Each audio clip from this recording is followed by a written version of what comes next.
and I'm happy to have a chance to interview one of my very valued colleagues today, who is probably very well known to many of you as one of the most prominent entrepreneurs from Berlin, with one of the biggest exits that we have seen here so far, selling DailyDeal to Google a couple of years ago for more than $100 million, and today working for a fantastic VC company called Earlybird. And I hope that we will have a chance to give you guys an interesting evening tonight. So to kick it off, Fabian, from your point of view, like having founded and invested in more than 30 businesses, what makes up a great idea, and when do you say, hey, this is really great, this has a lot of potential? So what makes up a great idea? Honestly, building companies that can really sustain in the long term as a standalone profitable business over time. This is what today, for me, defines a good idea and what I'm looking for out there as an investor. Speaking of the filtering that you already mentioned, you need a big market, you need a great team, you need an ambitious idea behind it. How would you evaluate the common process? Spotting a company like Papaya, let's stick with the example. How could somebody like a VC firm like Earlybird help them with their vision? Because when you pick them, you invest into a very, very, very small company with low ambitions, maybe small markets. And how do you develop it over time? So is there a common approach from your perspective, how you can help founders to actually come up with the bigger ideas and bigger schemes? Yeah.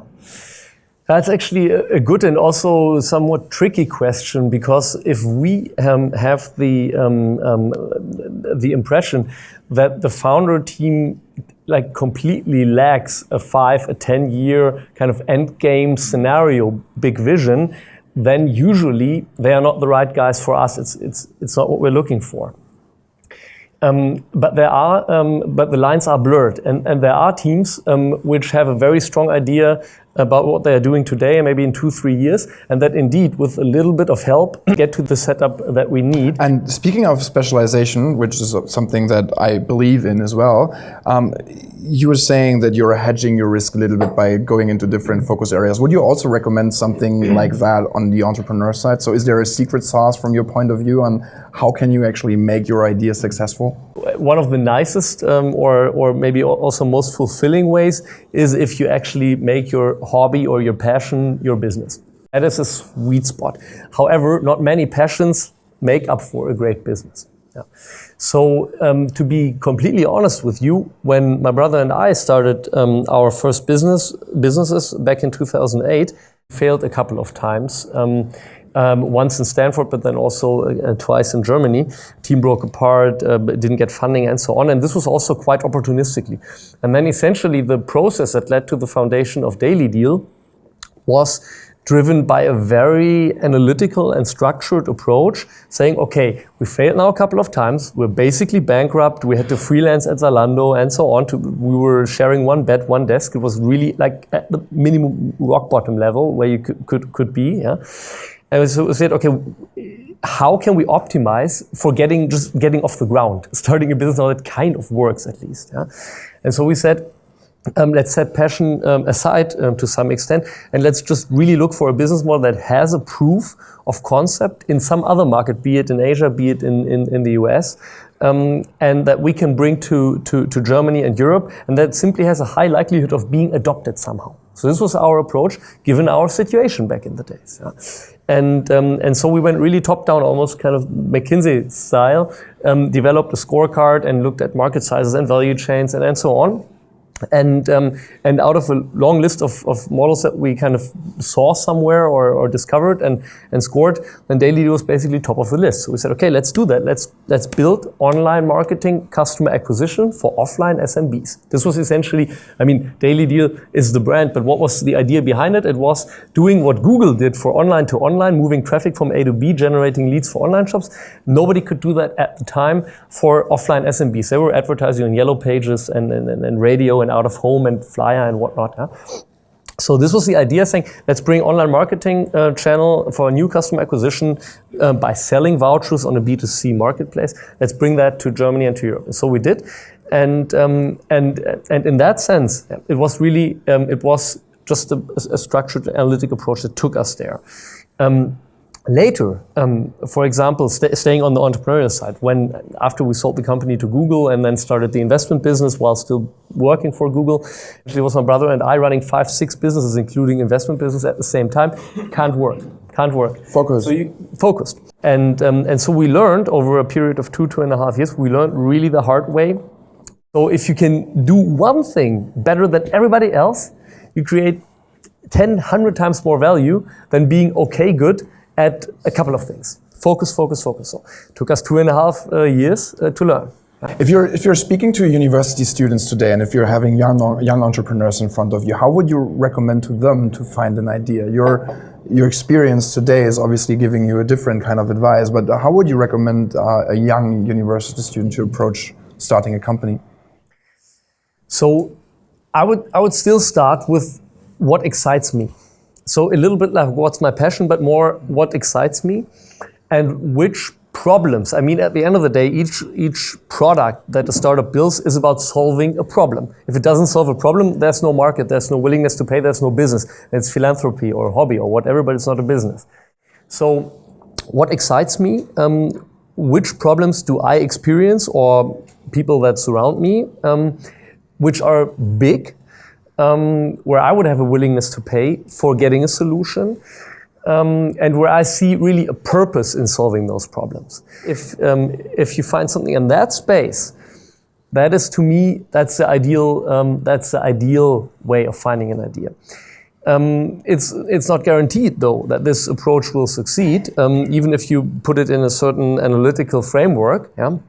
And if that doesn't work, then in the old days, what people did was basically go to a company builder like Rocket Internet, say, okay, here I am, I'm ready to work hard, I can Excel, I can PowerPoint, I can work 14 hours.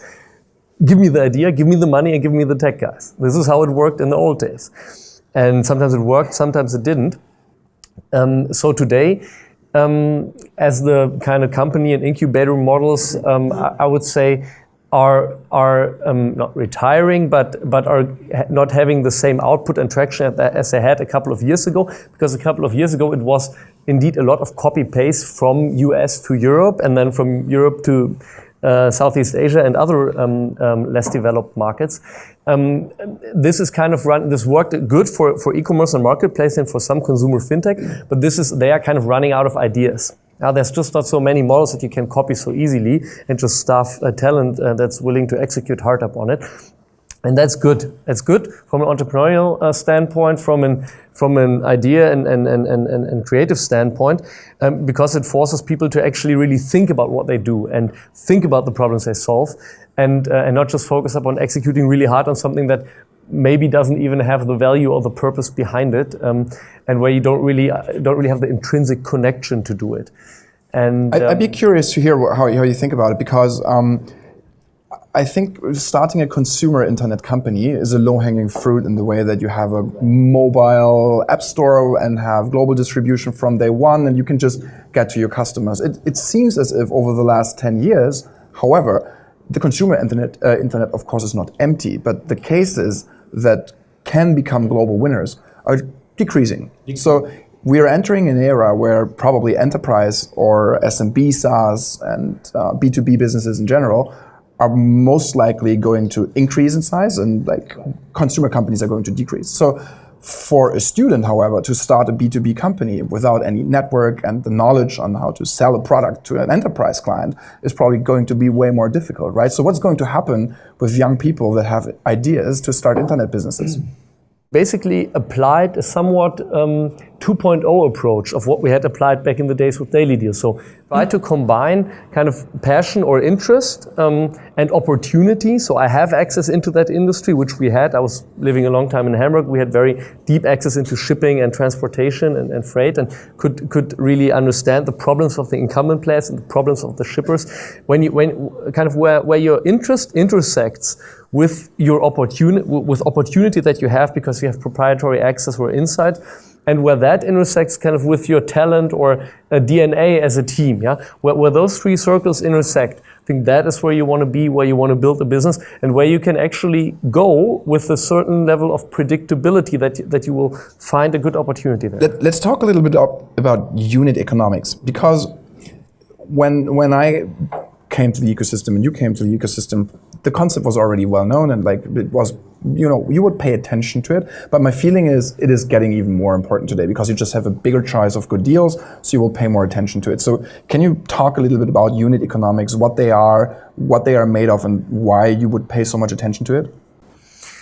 Yeah, I mean, this is a broad field because unit economics or KPIs in general and KPI benchmarks and then unit economics as a subset of them, I would frame it, are very specific by business model. So again, in e-commerce or in a kind of straight down model, it's completely different things that matter to you than in a two-sided marketplace where you need to scale supply and demand at the same time, or in a SaaS model where you look more on the recurring revenue side. So it's really specific by business model. And it's really also a bit specific to the DNA of the investor, I would say. So still when you look into the US, there's many more investors that have this kind of cowboy attitude, which are really willing over many stages and with hundreds of millions of funding to keep financing businesses that are highly loss-making and sometimes even on gross margin loss-making.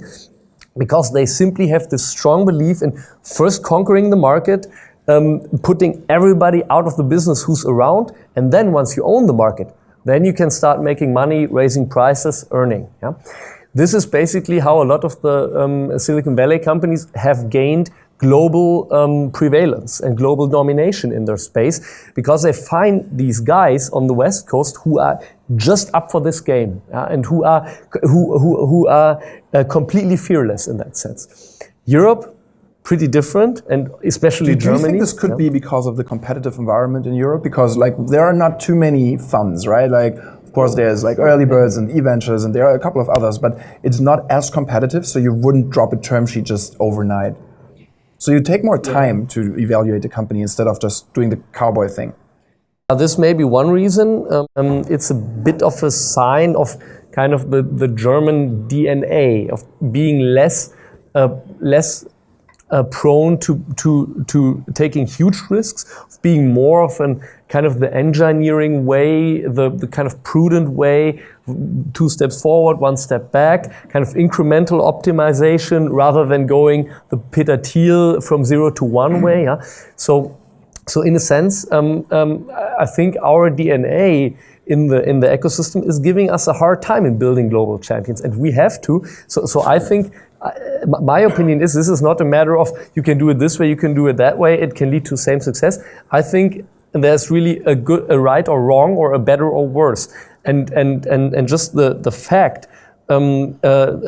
Just looking at the output of the US ecosystem, I think hands down we have to learn from those guys, and we have to make bolder bets, and this conquer and then earn. Yeah, this approach in many markets it simply works.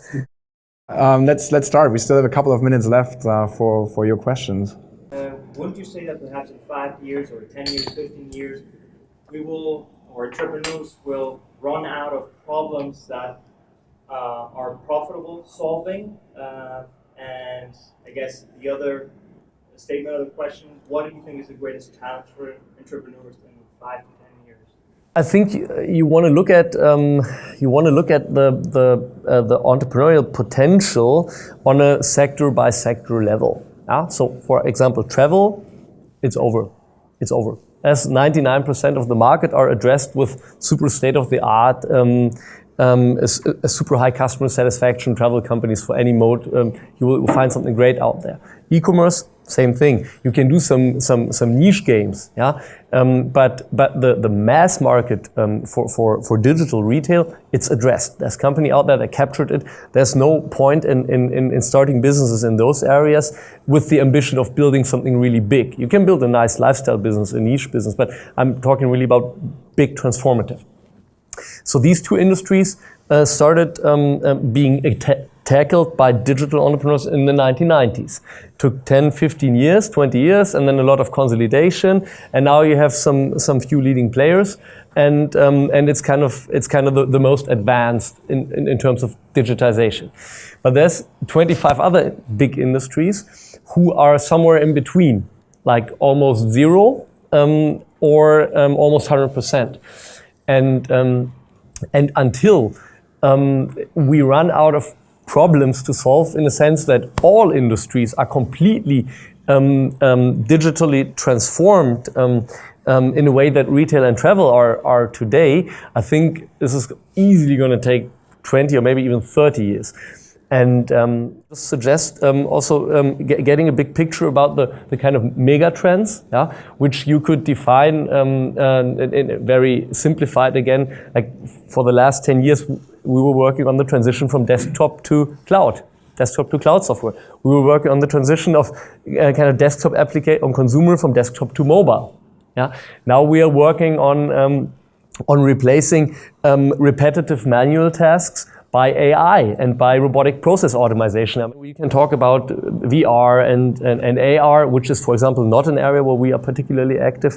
You can talk about mobility and transportation, which is an area I'm very excited about. Shared, electrified, autonomous, and all the IoT and software hardware combinations that are really suited to be built out of Germany with all the incumbent know-how in the automotive sector we have here. A very, very fertile breeding ground. Yeah. So look at those mega trends and try to kind of position and get an idea where it is on the curve. Yeah. And this is basically this is the way to do it. And then again, try to match that with what you're intrinsically interested in, what you're passionate about, where you have an opportunity or kind of an unfair advantage in your team DNA team configuration, and off you go. And then it's also a little bit a matter of luck, period. I agree. I think we have come to an end. We are already 15 minutes over the time. Thank you very much, everyone, for being here tonight. And of course, thank you very much to my guests for joining us. I think it's great that you're sharing your experiences with everyone, and we will make it available online, and you can follow it on SoundCloud and Overcast, YouTube, and iTunes. I can heavily invite everyone to follow Startup Notes, where the content will be made available. I think sharing experiences and knowledge and insights is something that the startup world is also all about. And yeah, I'm looking forward to hosting the next lecture on May 17th with my valued colleague and your valued colleague, Uwe Horstmann from Project e.Ventures. So join us again and have a beautiful evening, and thank you very much for coming tonight.